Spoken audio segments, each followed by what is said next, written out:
Hello everyone, my name is John Robinson. I'm a recent graduate from Johns Hopkins School of Medicine with a PhD in human genetics, and I'm the co-founder and CEO of Busygrad, the grad student social network.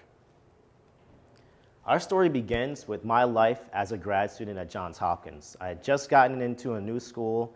I wasn't from Baltimore, I was from New Jersey, and I've heard the stories, I've seen The Wire, so I wanted to know where the safe place to live, and I also wanted to live with another person like me, another grad student. In addition to that, I wanted to know information. I had a car. I wanted to know, where do I take my car? Or where do I go to get a haircut? Where do I go to find cheap food that a grad student will want to eat? And I want to know that from other students like me who already have gone through this and know this information. And so you also want to know, when starting school, how to balance your social life as well as your studies. And it's hard to do that because you're always studying. You're always so busy. And you want to know also, who are the singles on campus? Because I was in between the ages of 20 and 30, and so I want to know, who are the singles out there? And ultimately, you want to start thinking about networking as well as focusing on your career. And so knowing where other students, where have alumni gone? Or what are the job opportunities available to students at school are two important questions for grad students. The other major problem I saw at the university was the academic silos. How do you get the engineers, the scientists, the public health students that may be in different buildings, maybe even different campuses, to actually start talking and ultimately collaborating, creating interdisciplinary collaboration? We see the solution to both of these problems as a university social network for grad student professionals, or Busygrad. And that's what we've created. A communication platform where grad students can easily share information, and it gives them a safe alternative to Craigslist. And our value proposition to schools is simple. We've increased student engagement by 300% in event attendance. We've actually saved the school real dollars with one of our modules, our resource sharing module. We saved Johns Hopkins last year $60,000. In addition to that, we've broken down the academic silos. We've actually shown that 47% of the communication between students happens between schools, which is unprecedented. There's a great opportunity out there just focusing on the grad students. There's over 3 million grad students in 2,700 universities. And we're going to start off focusing on this niche, but we realize some of these things could also apply to undergrads. In addition to that, we'll be growing our network because as grad students graduate, we'll be focusing on alumni and bringing them in and creating an alumni network within the platform. But just the grad students alone have an $81 billion purchasing power. And we have a low-cost, high-penetration, subscription-based model. We're coming in at 1/20th of the price of one of our competitors, Yammer. We're essentially offering you a social network at the price of an event calendar like Localist. And our regional growth to national growth strategy is to first focus here in Baltimore and the schools we can go to. And as we pick up other schools in this region, because of the ability to communicate between schools, if you pick up 2 or 3 schools, the third or fourth are going to want to get in on the platform. And so we're going to focus on major clusters of universities in Boston, New York, Philly, as well as DC in the short term. As we over the long term, we're going to focus on a classified ad-based model for revenue. Grad students need housing, they need job posting matching, biotech advertisements, and local deals. Our milestones: over the next 6 months, we plan to expand to 4 different universities and bring in around 25,000 students. And over the short term, most of our income comes from the subscription-based model, but it transitions as we go over the long term. We expect to be profitable by year 2 because of that subscription-based model, and bring in several millions of dollars by years 4 and 5. And we believe our successful growth would make us a great candidate to be picked up by these bigger players in our field. So our team, it's basically me and Larry. Titles aside, I'm the strategic planner and the lead coder for the site. Larry has had extensive background in IT as well as business operations. He was on the board of directors for a major research institution, so he handles business development and operations. And we have a great set of advisors, including Chris Brandenburg, founder of Millennial Media. And for our traction, we've done all this while we're graduating finishing up our PhDs in school. With little to no marketing, we've got 2,500 Johns Hopkins students on the site. We have a pending contract with UMB, and we're also in talks with Towson, UMBC, and MICA. We're looking to raise $250,000, and I'll take your questions now.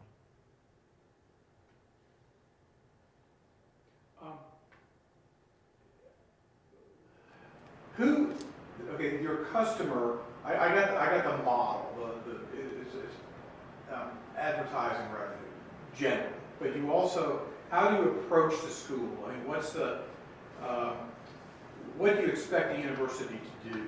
The university, you expect them to give, like, I guess, names of grad students? Give you names or email address, email address of grad students? Do they pay? Does the university pay? So the university pays. So similar to the way Localist works is that we go to the university, we offer them the product for a low subscription fee, virtually around the same price as Localist. The way we get the word out to the students is through the grad student social, because we actually know how to get it out to the student very well. You go to the grad student associations, right. The leaders of that. They have email listservs, and they send out emails to the students letting them know about Busygrad. In addition to that, the new students that are coming into school that are going to need housing and things like that, they get emailed as well as sent information in their registration packets. Okay. And you say Yammer, who are your major competitors? Yammer, there's Orgson. Larry can tell you more about the competitors, actually. He knows more than I do. Okay. I don't need to know, just how many are there? How many major competitors do you believe you have? I think we only have really one major competitor that sticks into undergraduate of things, and they target mainly groups, and they don't offer a lot of the features, but they're in that space. Right. Okay. And what was the penetration rate? Or you've said it, I think, but I don't quite recall it. Among the, you said this is already at Hopkins. It's working now at Johns Hopkins. How many grad students at Hopkins have this available to them? All of the grad students, or what's the penetration in the populace that you're already working with? We estimate right now we've penetrated between 40 to 50% of the grad students at Hopkins. Okay. It depends on which school you're looking at as well, because we're from the School of Medicine. You're able to get it, the word out very well in the School of Medicine. Okay. There's other schools, public health, we also got the word out well. In engineering, the percentage might be closer to 15%.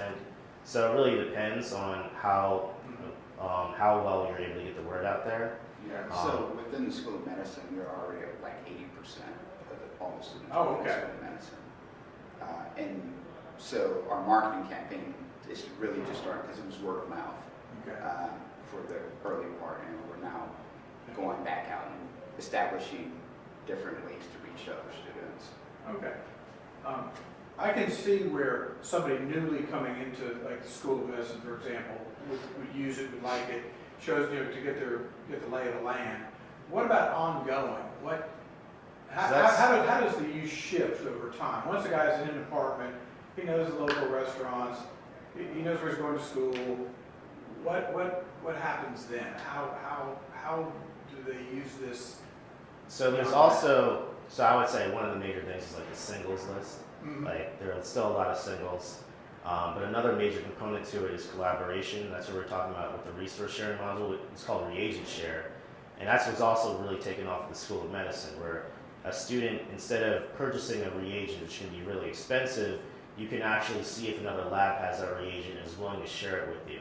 And we follow those transactions and essentially build up an inventory of reagents by following these transactions. So that's one of the major things they do. Another is just like communication with students you might not have necessarily on your Gmail or Gchats. You might want to reach someone based on their expertise. You can also do that on the site. So let's say Larry's doing a study and he needs to get some samples. He needs people to fill out questionnaires. He's doing a study on the eating habits of grad students or whatever. Can he use this to find people to fill out his questionnaire? Yeah, essentially it's a platform where students can communicate with anyone. You can post an event, You can post, any student can post anything Okay. essentially on the site, and we've built in this nested structure. So you can control who sees it. Maybe you only want your school to see it or your program. You can set it so it does that, or you can set it so the entire university can see it, or you can set it so now University of Maryland, Baltimore can see it potentially. And so that's sort of how we change the way communication is happening on campus. Okay, all right. Sorry, I was late. That's fine. I was curious how many sort of daily active users and how many weekly active users you have. So have we actually broken that down? We've really looked at like the daily visits, and it fluctuates between 150. So I mean, depending if we have an event, it can go up to 500, 600. But it's not like a Facebook where they're coming back every day. It's sort of a needs based. So if you're coming back for housing, for reagents, or to communicate with someone in particular, refinery events, that's bringing you back to the So that might be, once every week, once every 10 days. once every week, something like that. Right. Actually. So with like 150, that's like around what, like 7% or something like that. It's around something like that.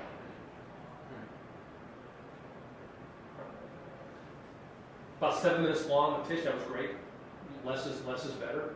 Did you get it, John? Did you Yeah, get it? yeah. You get it? I mean, you get Yeah, that. I got it, opportunity. I got it, and I liked it.